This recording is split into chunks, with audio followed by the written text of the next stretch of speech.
ایسے دور میں کس کو امام بناؤں؟ اور تشیع کانسیپٹ کے حساب سے ظاہراً امام موجود نہیں ہے، تو پھر میں کس کو ناظم یا نظام حکومت سپرد کروں؟ تو شرعی شوہر بنا لیتے ہو، شرعی بیوی بنا لیتے ہو، شرعی حاکم میں آ کے رک گئے ہو، وہاں پھنس گئے ہو. اگر کیا آیت اللہ عظمیٰ خمینی معصوم نہیں ہے، امام ہے، من جانب اللہ کیوں نہیں ہے، جبکہ اوپر سے ہر چیز وہاں سے آ رہی ہے؟ یہ مثال دی ہے میں نے. شرعی حکومت کیسے بنائیں گے؟ نظام کے مطابق کریں. وہ اللہ نے شرائط بھی بتا دی ہیں، واہ واہ واہ. پیمانہ بھی بتا دیا ہے، حدود بھی بتا دی ہیں. وہ حدود آپ لے کر آئیں. جتنے افراد بالغ، حکومت کے لیے بالغ افراد ہیں جن میں بلوغ حاکمیت کا ہے، واہ واہ واہ، ان کو آپ تشخیص دیں. موجود ہیں نا وہ جی. آپ کے معاشرے کے اندر موجود ہیں. وہ بلوغ کی شرائط اللہ نے بتا دی ہیں کہ امام آپ کا عادل ہونا چاہیے، امام آپ کا عالم ہونا چاہیے، امام آپ کا تدبیر والا ہونا چاہیے، مدبر ہونا چاہیے، نڈر ہونا چاہیے، شجاع ہونا چاہیے، اس کے اندر صلاحیت اقدام ہونا چاہیے، قوت فیصلہ ہونا چاہیے. یہ ساری شرائط جب اس کے اندر موجود ہیں، اللہ نے مقرر کی ہیں. اب اللہ کی مقرر کی ہوئی شرائط کو لے کر آ جائیں آپ اس کے سامنے، جو اس میں سے آپ کو تشخیص دیتے ہیں کہ یہ واجد و شرائط ہے، اسے آپ حاکم مان لیں، اور وہ خود اللہ کی طرف سے شرعی حاکم ہو جاتا ہے آپ کا. یہ آپ باقی جگہ شرعی شوہر کیسے بنا لیتے ہو؟ واہ. تو شرعی شوہر بنا لیتے ہو، شرعی بیوی بنا لیتے ہو، شرعی حاکم میں آ کے رک گئے ہو، وہاں پھنس گئے ہو کہ یہاں پر لوگوں سے پوچھنا پڑے گا. لوگوں سے کیوں پوچھنا پڑے گا؟ لوگوں کو تو تعین حاکم کا حق نہیں ہے، اور قرآن میں ممانعت ہے اس بات کی. اچھا. سورہ نساء میں آیا 60 میں اللہ تبارک و تعالیٰ کا فرمانا ہے، آیا 60 ہے یا کیا ہے، اس کے اندر کہ الم تری الی الذین یزعمون انہم آمنوا. اللہ تعالیٰ کا فرمانا ہے کہ نبی کیا آپ نے دیکھا ہے ایسے لوگوں کو جو گمان یہ کرتے ہیں، یزعمون انہم آمنوا، آپ پر جو نازل ہوا ہے اس پر ایمان رکھتے ہیں، آپ سے پہلے جو نازل ہوا ہے، آمنوا بما انزل الیک وما انزل من قبل، اس پر یہ ایمان رکھتے ہیں. یہ گمان ہے، ان کا ظام ہے، ان کا ظام ہے. وَيُرِيدُونَ أَن يَتَحَاكَمُوا إِلَى الطَّاغُوتِ. جب حاکم چننے کا وقت آتا ہے، تحاکم یعنی حاکم انتخاب کرنا، حاکم چننے کا جب وقت آتا ہے تو طاغوت کو حاکم بنا لیتے ہیں. اللہ اکبر. وَقَدْ أُمِرُوا أَن يَكْفُرُوا بِهِ، جبکہ حکم یہ تھا کہ طاغوت کا انکار کرنا ہے. تو یہ جو گمان والے لوگ ہیں، توہمی لوگ ہیں، گمان ایمان مومن ہونے کا ہے. جب حاکم چننے کا وقت ہوتا ہے طاغوت کو حاکم بنا لیتے ہیں. تو اللہ تبارک و تعالیٰ نے آپ کو ایک ضابطہ دے دیا ہے. جیسے دینی ضابطوں سے ہم نکاح کرتے ہیں. آپ کی گاڑی کے آپ مالک ہیں، شرعن مالک ہیں یا نہیں ہیں؟ جی. شرعن مالک ہیں، قانوناً بھی مالک ہیں آپ اپنی گاڑی کے، آپ اپنے گھر کے مالک ہیں، آپ اپنی جائیداد کے مالک ہیں. شرعن مالک ہیں. شرعن مالک یعنی شریعت نے آپ کو مالکیت دی ہے. خوب کہاں آیت نازل ہوئی ہے؟ شرائط شرعی میں آ گیا. شرائط میں. شرائط اللہ تعالیٰ نے شرائط ذکر کی ہیں کہ یہ شرائط اگر پائی جاتی ہوں تو شریعت کے تحت یہ مالکیت اس کو حاصل ہو جاتی ہے. صحیح. تو ہم جو روزمرہ کی مالکیت ہے شریعت کے مطابق بنا لیتے ہیں. اس میں پارلیمنٹ میں نہیں لے جاتے ہم، سیدھا ڈیلر کے پاس جاتے ہیں شرائط پوری کرنے کے لیے. نہ کہ ڈیلر کے کہنے سے مالکیت ہوتی ہے، شرائط پوری کرنے کی. شرائط کیا ہیں؟ کہ یہ چیز آپ قیمت دیں اس کی، صحیح، یہ جس کی جائیداد ہے یہ آپ کے سپورٹ کرے، یہ دستخط کرے، سائن کرے، لین دین ہو جائے، صحیح، تو یہ آپ مالک ہو گئے. مالکیت منتقل ہو کے آپ کی طرف آ گئی، شریعت میں منتقل ہو کے آ گئی. تو جب آپ مالکیت شرعی طریقے سے حاصل کرنے کے آپ کے پاس ہیں طریقے، زوجیت شرعی طریقے سے حاصل کرنے کے آپ کے پاس ہیں طریقے، تو حاکمیت شرعی طریقے سے کیا رکاوٹ ہے آپ کے پاس؟ واہ واہ، سوال ہے. اس کو کیوں چھوڑ کے بیٹھے ہوئے ہیں؟ چونکہ طغیان ذہن میں ہے نا، طاغوت، ادھر طاغوت کو لانا ہے. طاغوت کو اگر حکومت دینی ہے تو گاڑی بھی طاغوت کو دے دو آپ، واہ واہ، ازدواجی زندگی بیوی بھی طاغوت کو دے دو آپ. آپ شرعی حاکم اور شرعی شوہر اور شرعی مالک، فرق کیا ہے ان کے اندر؟ شریعت نے قیامت تک کے لیے آپ کو ایک ضابطہ دے دیا ہے. اس ضابطے کے اندر بناتے جو لوگوں کی طرف، مثلا مالکیت کے لیے لوگوں کی طرف رجوع کریں. الیکشن ہو کہ میں گاڑی کا مالک بن جاؤں یا میں اس عورت کا شوہر بن جاؤں، تو لوگوں سے پوچھوں گا میں یا شریعت سے پوچھوں گا میں؟ تو حاکمیت بھی اسی طرح ہے، شریعت سے پوچھنا ہے. شریعت نے شرائط بتا دی ہیں آپ کو. ٹھیک ہے. اب موٹا موٹا سوال جو کسی بھی ذہن سے فوراً اٹھے گا وہ یہ کہ اس کی پریکٹیکل اگزامپل کہاں ہے؟ جو آپ کہہ رہے ہیں وہ نظر کہاں آ رہا ہے کہ ہم کہیں یہ ہے وہ چیز؟ اس کی شکل اگر ہم دیکھیں تو ہم ولایت فقی کو مثال کے طور پر پیش کر سکتے ہیں کہ وہاں ہے کہ مثلا ایران میں جو ولی فقی کہا جاتا ہے تو ولی فقی لوگوں کے ووٹ سے نہیں بنتا. ولی فقی اس طرح سے بنا ہے جس طرح شریعت میں حکم ہے کہ وہ فقی جو عادل ہو، جو مدبر ہو، جو شجاع ہو، نڈر ہو، دلیر ہو، قوت فیصلہ رکھتا ہو، اپنے رب کا مطیع ہو. یہ روایت کے الفاظ ہیں. یہ صحیح.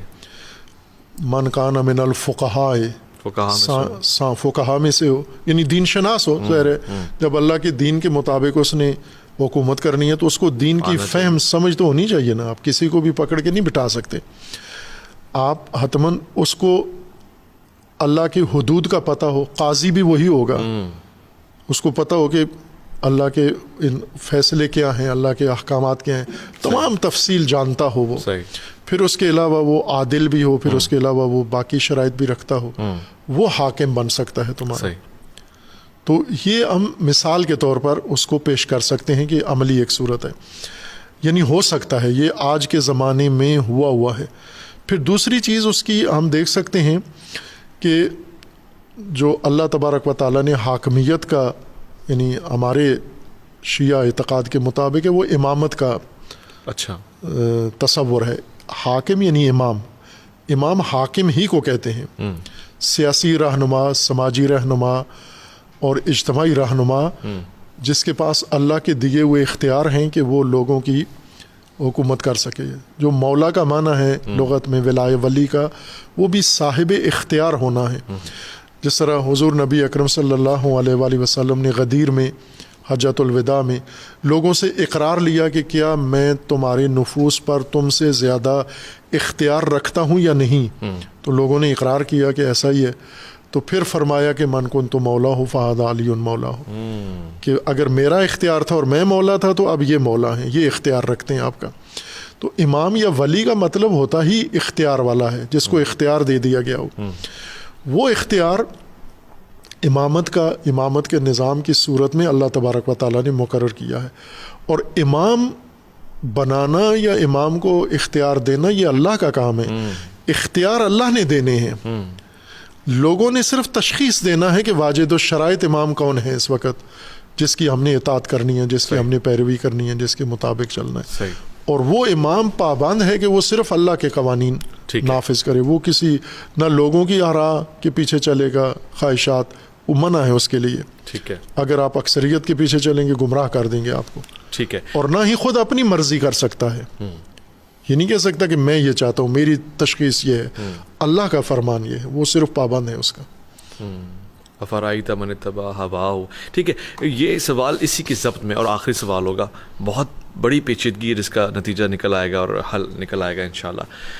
آپ نے بتایا کہ امامت کا کانسیپٹ جو ہے وہی ہے، یعنی امام حکومت کا سربراہ بھی ہے، روحانی پیشوا بھی ہے، مذہبی پیشوا بھی ہے، اور تمام امور کی حکومت اس کے ہاتھ میں ہے. ایسے دور میں کس کو امام بناؤں؟ اور تشیع کانسیپٹ کے حساب سے ظاہراً امام موجود نہیں ہے، تو پھر میں کس کو ناظم یا نظام حکومت سپرد کروں؟ خوب، یہ ایک بات اور ہے کہ امامت کا لفظ شیعہ کے ہاں کم از کم ایسے ہو گیا، اور پھر شیعہ کی وجہ سے غیر شیعہ میں بھی یہ تصور منتقل ہو گیا ہے کہ امام کا لفظ مترادف سمجھا گیا ہے معصوم کے. جی. امام یعنی معصوم، صاحب عصمت.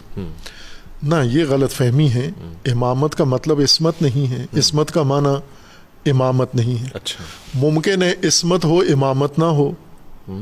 جیسے حضرت زہرا سلام اللہ تعالی علیہا وہ سارے مسلمین مانتے ہیں، یہ تو صرف شیعہ کا عقیدہ نہیں ہے، یہ تو اکابرین علماء مانتے ہیں. اہل سنت کے جید علماء، بڑے ائمہ اہل سنت کے مانتے ہیں. امام فخر رازی جو ہر چیز میں شک و شبہ کرتے ہیں، انہوں نے بھی یہ تسلیم کیا ہے کہ بی بی کی عصمت ہے. تو وہ امامت تو نہیں ہے ان کی، یعنی منصب امامت یا درجہ امامت نہیں ہے، لیکن عصمت ثابت ہے حضرت زہرا سلام اللہ تعالی علیہا کے لیے. تو یہ الگ ہے، عصمت کا معنی الگ ہے، امامت کا معنی الگ ہے.